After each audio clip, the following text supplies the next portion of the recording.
एक बहुत ही गंभीर बात और अपनी बड़ी चिंता भी मैं आपसे साझा करना चाहता हूं।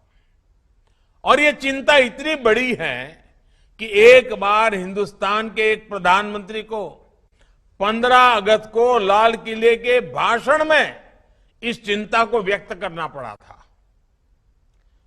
समय के साथ हमारी राजनीति में एक गंभीर विकार आता गया है।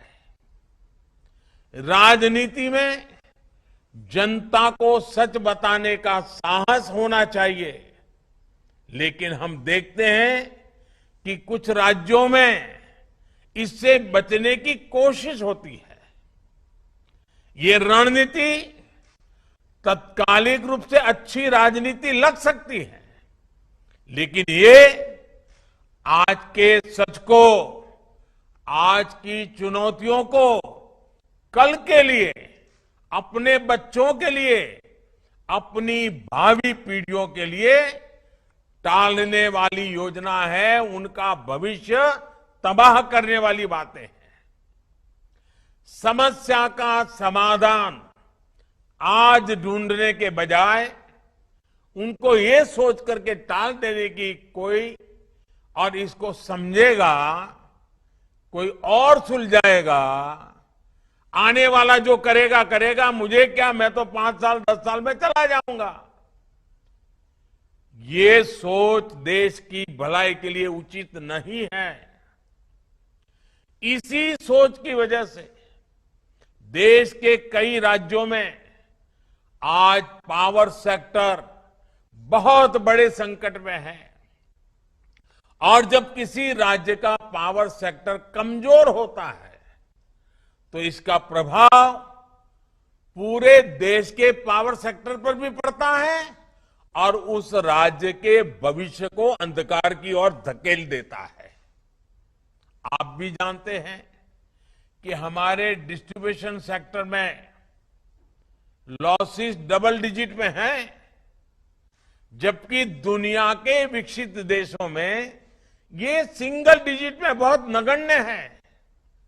इसका मतलब ये है कि हमारे यहां बिजली की बर्बादी बहुत है और इसलिए बिजली की डिमांड पूरी करने के लिए हमें जरूरत से कहीं अधिक बिजली पैदा करनी पड़ती है।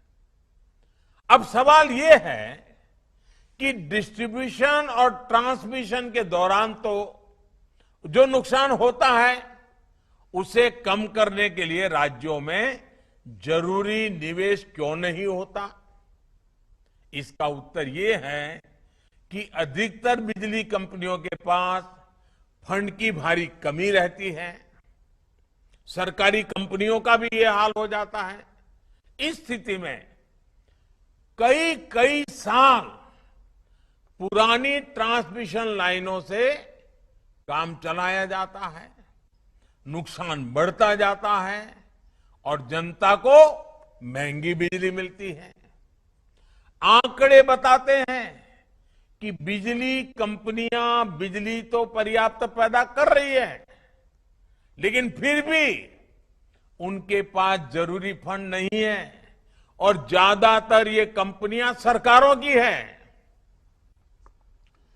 इस कड़वे सच से आप सभी परिचित हैं।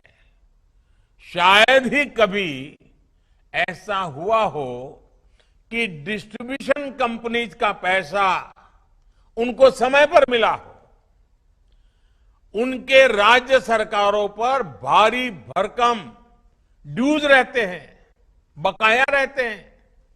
देश को ये जानकर हैरानी होगी कि अलग अलग राज्यों का 1 लाख करोड़ रुपए से अधिक का बिल बकाया पड़ा है। ये पैसा उन्हें पावर जनरेशन कंपनियों को देना है। उनसे बिजली ले ली है, लेकिन पैसे नहीं दे रहे हैं। पावर डिस्ट्रीब्यूशन कंपनियों का अनेक सरकारी विभागों पर, स्थानीय निकायों पर करीब करीब 60,000 करोड़ रुपए से अधिक का बकाया है। और चुनौती इतनी नहीं है, अलग अलग राज्यों में बिजली पर सब्सिडी का जो कमिटमेंट किया गया है, वो पैसा भी इन कंपनियों को समय पर और पूरा नहीं मिल पाता। ये बकाया भी, ये बड़े बड़े वादे कर जो किया गया है ना, वो भी बकाया करीब करीब 75,000 करोड़ रुपए से अधिक का है। यानी बिजली बनाने से लेकर घर घर पहुंचाने तक का जिम्मा जिनका है, उनका लगभग 2.5 लाख करोड़ रुपए फंसा हुआ है। ऐसी स्थिति में इंफ्रास्ट्रक्चर पर, भविष्य की जरूरतों पर निवेश हो पाएगा कि नहीं हो पाएगा? क्या हम देश को, देश की आने वाली पीढ़ी को अंधेरे में जीने के लिए मजबूर करना है क्या? साथियों, ये जो पैसा है, सरकार की ही कंपनियां, कुछ प्राइवेट कंपनियां हैं, उनकी लागत का पैसा है। अगर वो भी नहीं मिलेगा तो फिर कंपनियां न विकास करेगी, न बिजली के नए उत्पादन होंगे, न जरूरतें पूरी होगी। इसलिए हमें स्थिति की गंभीरता को समझना होगा और बिजली का कारखाना लगाना है तो 5-6 साल के बाद बिजली आती है, कारखाना लगाने में 5-6 साल चला जाता है। इसलिए मैं सभी देशवासियों को हाथ जोड़ करके प्रार्थना करता हूं, देश के उज्जवल भविष्य के लिए प्रार्थना करता हूं। हमारा देश अंधकार में न जाए, इसके लिए जागरूक होने की जरूरत है। और इसलिए मैं कहता हूं, ये राजनीति का नहीं, ये राष्ट्र नीति और राष्ट्र निर्माण का सवाल है। बिजली से जुड़े पूरे सिस्टम की सुरक्षा का सवाल है। जिन राज्यों के ड्यूज पेंडिंग है, मेरा उनसे आग्रह है कि वे जितना जल्दी संभव हो सके इन चीजों को क्लियर करें।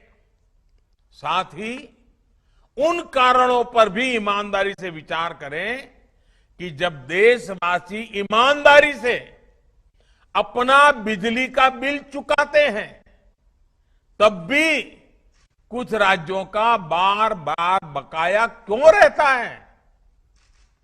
देश के सभी राज्यों द्वारा इस चुनौती का उचित समाधान तलाशना आज समय की मांग है।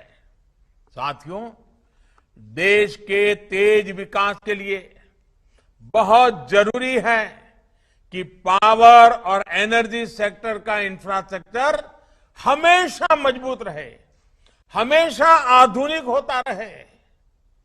हम उस स्थिति की कल्पना भी कर सकते हैं कि अगर बीते 8 वर्षों में सबके प्रयास से इस सेक्टर को नहीं सुधारा गया होता तो आज ही कितनी मुसीबतें आकर के खड़ी हो गई होती। बार बार ब्लैकआउट होते, शहर हो या गांव, कुछ घंटे ही बिजली आती, खेत में सिंचाई के लिए किसान तरस जाते, कारखाने थम जाते। आज देश का नागरिक सुविधाएं चाहता है, मोबाइल फोन की चार्जिंग जैसी चीजें उसके लिए रोटी, कपड़ा और मकान जैसी जरूरत बन गई है। बिजली की स्थिति पहले जैसी होती तो कुछ भी नहीं हो पाता। इसलिए बिजली सेक्टर की मजबूती हर किसी का संकल्प होना चाहिए, हर किसी का दायित्व होना चाहिए, हर किसी को इस कर्तव्य को निभाना चाहिए।